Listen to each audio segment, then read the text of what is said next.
I'm gonna go ahead and keep it a buck and say that The Mandalorian is a masterpiece if we've ever seen one. It is definitely a masterpiece that needs to be upheld at the same level as the original trilogy and Clone Wars, in my opinion. And honestly, I think that it is better than the sum of everything that we've seen from Clone Wars, especially those first two seasons that weren't really that, crazy good.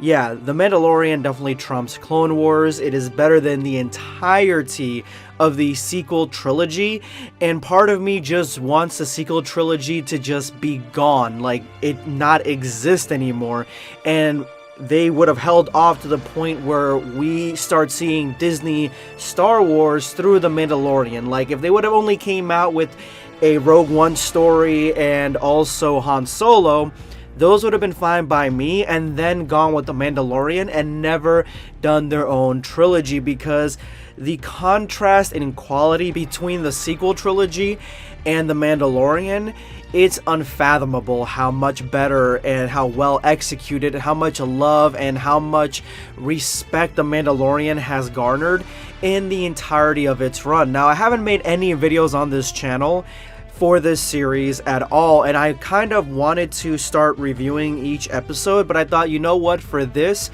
I'm gonna go ahead and wait till all of it is out and I'll give you guys my take. That way I'm not cutting it up and divvying it up in individual episodes. And honestly, next time I may do that, because there was so much jam-packed in each episode. It is hard to think about the past and how they incorporated so many different storylines early on in season 2. It's just crazy to even think about, honestly. They started out strong with the Worm episode. We got a great new character who had Boba Fett's armor, and I'm hoping, I think his name was Cobb Vanth, I'm hoping that he comes back in the future, maybe with an armor set of his own, something unique to himself. That would be really cool to see in season 3. And they brought back characters from season 1.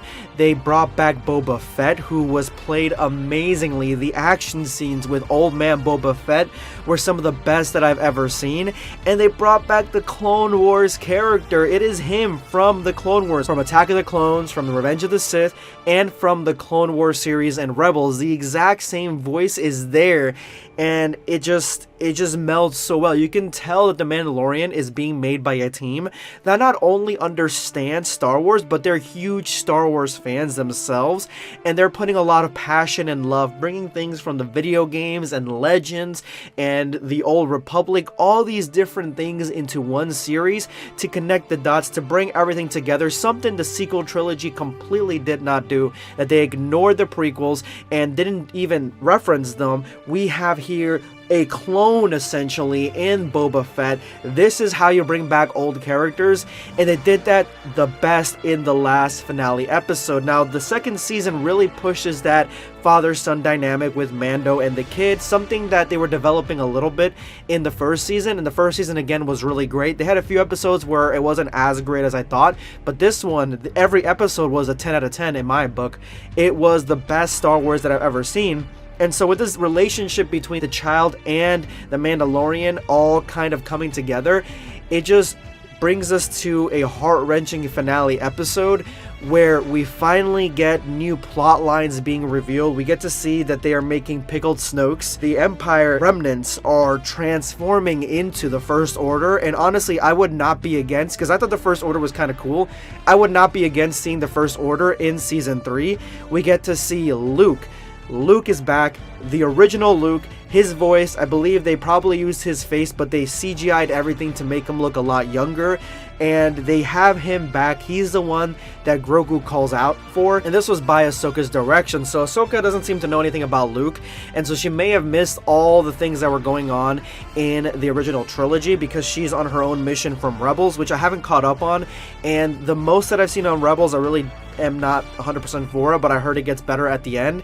Again, I'm judging series combined throughout their entire run, how good they are. So apparently they're setting that up. They have an Ahsoka series coming out soon. Ahsoka by Rosario Dawson was played very well, seeing as how she had some huge shoes to fill, because that character was played by one person the entirety of its run, the voice actor. So she had some big shoes to fill, and I think that she did a fantastic job.